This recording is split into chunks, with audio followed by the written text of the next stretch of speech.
Presidenti Amerikan Donald Trump ka lëshuar një paralajmërim të ashpër ndaj Iranit duke deklaruar se 1.000 raketa janë të programuara dhe gati për të lëshuar drejt Republikës Islamike nëse Teherani ndërmerr apo tenton një atentat ndaj tij. Në një postim në platformën e tij Truth Social, Trump shkroi se Shtetet e Bashkuara kanë përgatitur një përgjigje ushtarake shkatruese në rast se Irani vepron mbi kërcënimet që sipas tij janë bërë në shumë vende të botës. Ai shtoi se urdhrat tashmë janë dhënë dhe se ushtria amerikane është e gatshme, e vendosur dhe e aftë për një periudhë njëvjeçare dhe mundësi zgjatjeje për të shkatruar plotësisht çdo objektiv në Iran. Deklaratat e Trump vijnë pas raportimeve se Izraeli i ka përcjellë Washingtonit informacionet e inteligjencës që sugjerojnë se Irani po shqyrtonte një plan për atentat ndaj presidentit amerikan. Teherani ka paralajmëruar vazhdimisht se do të akmerret për vrasjen e generalit Qasem Soleiman, ish komandant i Gardës Revolucionare Iraniane, i vrarë në një sulm amerikan gjatë mandatit të parë të Trump. Në një intervistë për New York Post, Trump deklaroi se ka lënë udhëzime që nëse një plan i tillë vihet në zbatim, SBA-ja të bombardojë Iranin me një intensitet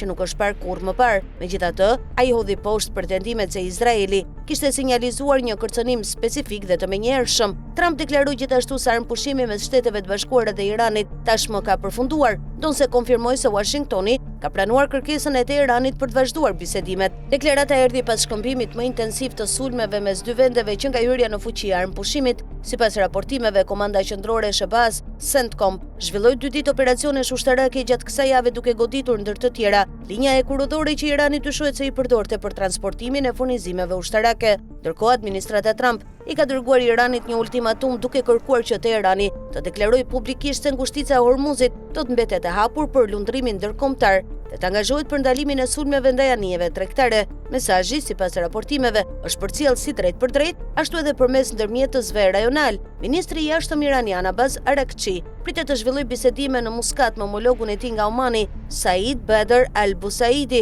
për diskutuar krizën. Në javët e fundit, Omani ka bashkëpunuar me SBA-n dhe aleatët e Gjirit, duke hapur një korridor detar alternativ pranë brigjeve të tij, që u mundson anijeve tregtare të shmangin zonat më të tensionuara. Sipas raportimeve, Irani e ka konsideruar këtë lëvizje si një dobësim të pozitës së tij negociuese.